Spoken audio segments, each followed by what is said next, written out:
Everyone, কেমন আছো তোমরা সবাই? আশা করি সবাই ভালো আছো, কারণ কালকে তো সরস্বতী পুজো। তো সকাল সকাল দেখতে পাচ্ছ স্কুলে চলে এসেছি। স্কুলের সব টিচাররা মিলে কিন্তু আমাদের যেই ঘরে পুজো হবে ওই ঘরটা সাজানো হচ্ছে। তো এইদিকে এসে কিন্তু বসে পড়েছি আলপনা দিতে। আলপনা দিয়ে কিন্তু আমরা আবার ঠাকুরও আনতে যাব, তো সামনে সেটা দেখতে থাকো। আর সারা ঘর ভরে কিন্তু আমরা আলপনা করেছিলাম, সবাই মিলে সব কিছু দেখানো সম্ভব হলো না। তারপরে আমার ডাক পড়লো একটা দারুণ ব্যাপারে, বড়দি নাকি আমার কাছে মেহেন্দি পরবেন। এই প্রথমবার জীবনে নাকি উনি মেহেন্দি পরছেন। আমিও তো খুব আনন্দের সহিত চলে গেলাম যে আমারও একটা মানে সারা জীবন এক্সপিরিয়েন্স হয়ে থাকবে বড়দিকে মেহেন্দি পরানোর। তো খুব খুশি খুশি আমি তো মেহেন্দি কিনে এনে বড়দিকে এদিকে মেহেন্দি পরাচ্ছি, আর এদিকে হাসাহাসি তো চলছেই আমাদের।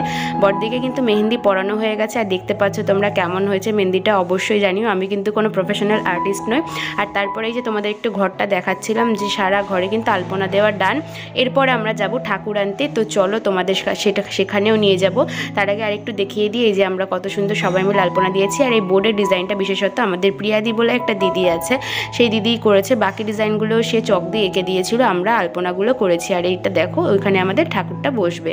এবার আমরা একটু খেয়ে নেব, কারণ বড়দি বললেন আগে খাও তারপরে যাও। তো আমাদের খাওয়া দাওয়া কমপ্লিট হওয়ার পরে আমরা বেরিয়ে পড়লাম ঠাকুর আনতে। আর সবাই মিলে খুব মজা হচ্ছিল।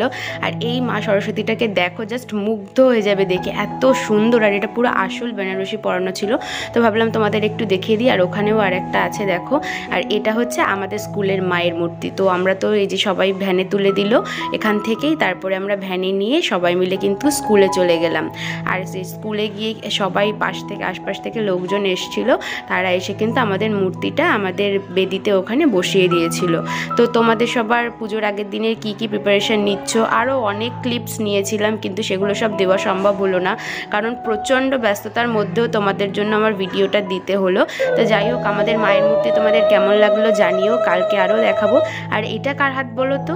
আমি মেহেন্দি পরাবো অথচ আমার বোন পরবে না। ও আগের দিন থেকে আমাকে ধরেছে, দিদি তোর পরাতেই হবে।